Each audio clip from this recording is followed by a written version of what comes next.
Thank you, Cabinet Minister, to give me the floor. Good morning, every one of you. Let me acknowledge the presence of His Excellency, Dr. William Samoei Ruto, the President of the Republic of Kenya and coordinator of the Committee of Head of State and Government on Climate Change of African Union, His Excellency Azali Assoumani, the President of the Union of Comoros and current African Union Chairperson, His Excellency Musa Faki Mohammed, the Chairperson of the African Union Commission, the Excellencies Head of States and Government from Africa and abroad, His Excellency Antonio Guterres, UN Secretary General, if he's present, His Excellency Ursula von der Leyen, President of the European Commission, honorable ministers present, executive head of international organizations, representative of the civil organization, invited guests, ladies and gentlemen, all protocol duly observed. On behalf of the African Union Commission, I am pleased to welcome you all to the African Climate Summit and to thank all delegates from Africa and the world at large for setting time aside of your busy schedule to participate at this inaugural African Climate Summit. You're welcome. Karibu. Sejam bem-vindo. Vous êtes le bienvenu. Merci. Your participation is a clear demonstration of our unwavering commitment to collectively shape the future of climate change, climate action in Africa and across the world. We are not isolated. We are following the global agenda, although we are not the polluters. Our responsibility is just 4%, but we cannot isolate because the climate issue, it's really affecting all of us globally, the planet, and we need a sound planet for the next generation. That's why in the continent we are fully committed in this agenda, and I really commend President Ruto for his commitment on this climate agenda. Congratulations, Excellency President. Let me also like to acknowledge the presence of former Prime Minister of Ethiopia, His Excellency Prime Minister of Ethiopia. You're welcome to this meeting. Excellencies, distinguished ladies and gentlemen, please allow me to express our sincere gratitude to the government and people of Kenya for the warm reception and hospitality accorded to all the delegation since their arrival in this beautiful city of Nairobi. I would also like to commend the organizers from the different ministries and partners organizations under the leadership and strategic guidance of His Excellency Dr. William Ruto, President of the Republic of Kenya, that worked around the clock on the technical and logistical arrangement required for a successful summit. Excellencies, distinguished ladies and gentlemen, I would like to submit to you that climate change is a pandemic in Africa and is responsible for more lives and economic distress. Climate change is resulting in an increased frequency and intensity of extreme weather events that causes disasters with compounding effects because they do not allow us to recover before another disaster strikes again. What are we witnessing is the situation thereby governments are abandoning development and concentrating their resources in responding to climate-related disaster without building resilience. We know that many African governments, they are using at least 2% of their budget to invest on the disasters, on adaptation programs in the continent. In our continent. Research tells us that some of the African member states are spending up to 50% of their GDP per year in response to climate-induced disasters. The economic losses resulting from climate change stand at more than 5% of the annual GDP for the continent. The bottom line is that the cost of climate change in Africa is too high for us. We know for sure that crying for the promised resources by the developed countries' parties has not yielded tangible results, and even the $100 billion that you promised during the during the Paris Agreement, COP21, up to now, we haven't seen anything. We haven't seen anything. That was the pledge in 2009 to be accessible from 2022. We are in 2023. We haven't seen anything. Please, partners, come and honor your pledge. Has not been reached to Africa. This is despite being their obligation due to their historic responsibility for climate change in line with the Convention and the Paris Agreement. We also know that the cost of addressing climate change is also skyrocketing.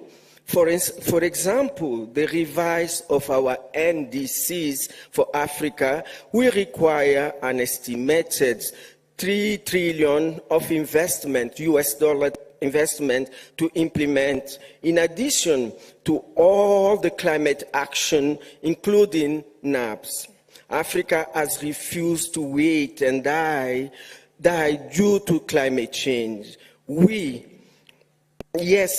shall continue to pursue them to honor their obligation, but at the same time, we shall proceed with our own initiatives aimed at building resilience in Africa. I must confess that at the African Union Commission, we are enjoying support for some of our development partners, and so are some of the member states. However, Africa needs to move from a donor-recipient relationship to that built around investment, as that it is the pathway to reaping development aspiration of our continent, the Africa we all want. Excellencies, distinguished ladies and gentlemen, the primary goal of this summit is to propel our collective efforts on climate change and sustainable development forward.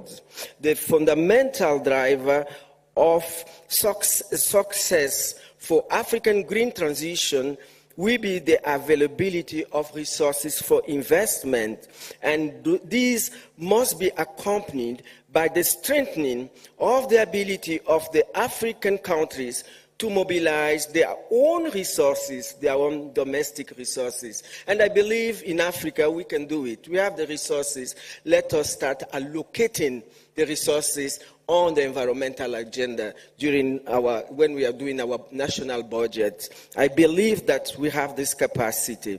So the fundamental driver of this success, as I say, for African green transition will be the availability of resources for investment, and those must be accompanied by strengthening by strengthening of the ability of the African country to mobilize our own resources, build on the foundation of solid and inclusive economic growth. As a continent, previous growth models have been predicated largely on the sheep production and export of African raw material with a minimal value addition. We have to start adding value and create jobs for our youth and our women. A continuation of this trajectory will undoubtedly reinforce Africa's vulnerability. Excellencies, distinguished delegates, ladies and gentlemen, the African continent remains a key player in charting the way forward towards a low-carbon future, despite being the least contributor and yet highly vulnerable to the impact of climate change. However, our strength lies in our unity and the fact that we are a continent that is vibrant, fast-growing, useful, young population, energy, and diversity. Our solution for African climate change are rooted in large-scale investment in climate resilience centered on energy access to drive sustainable industrialization. This represents one of the fastest drivers for poverty reduction, while also fundamentally changing the nature of Africa's economic model with large-scale investment in a sustainable value chain. To this end, we continue to put policy framework in place to support the implementation of climate action. Such frameworks include the African Union Climate Change and Resilience Development Strategy and Action Plan. This was adopted by our head of state. We are not here to invent the wheel. The wheel exists. If you want to partner with us, this is what our head of state adopted, and I invite partners to really align any investment in Africa with this important strategic action on climate change. We didn't have it, but we support of some partners, even the EU, we were able to elaborate and approve it. So I call upon all the partners and our member states to align on this so that we are not trying to multiplicate or duplicate what already exists in the continent. The second strategy, it is the Continental Green Recovery Action Plan and the integrated strategy on meteorology. So all these instruments are strategic and they exist. So if at all we want to tackle all the issues of the challenges of climate change, the tools are there. I'm just inviting investment. Let us find a mechanism where our member state can have access to these capitals, financing resources, so that we can go ahead. We have already done our homework with these tools that was approved. As I conclude, I would like to emphasize the following: that Africa's potential is fostering its sustainable development. Its great green transformation must be designed and led by African countries and African institutions, and should be centered on the mobilization of new and additional resources that can be deployed urgently. 2, that Africa's energy transition must be defined. My colleague is here. She's going to share with us how is she doing as a commissioner of this important department, which is the Department of Infrastructure. Honed and led by Africans for it to be just and equitable. 3, we need to structurally alter the relationship of African economy within the global economy and reduce the impact of exogenous shocks by building sustainable value chain. This will allow a focus on people and on ensuring the connection between the citizens of Africa and its immense natural health. In this process, we are determined not to be bystander in this, but to lead by doing. Nevertheless, as a continent, we will continue to hold our partners accountable to the promise they made to us. For together, we aim to elevate the discourse surrounding climate change and realize support for a financial architecture specifically tailored by Africa, while also emphasizing our continent's abundant resources and the resilience as we accelerate our transition towards a climate resilient future. Fifth, as this green transformation is built on this shared determination, I urge us to strongly embrace our collective strengths towards this cause. This summit will be just one step of many towards attaining our objective, which is our Agenda 2063. Six, and lastly, we will count on the support of partners present here today, as well all relevant stakeholders, to support the implementation of the summit's outcome.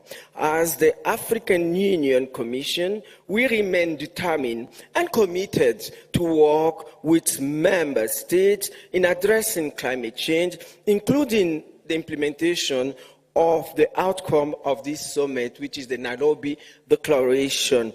Excellencies, distinguished delegates, ladies and gentlemen, I thank you for your attention and look forward for a fruitful deliberation. Asante sana, muito obrigado.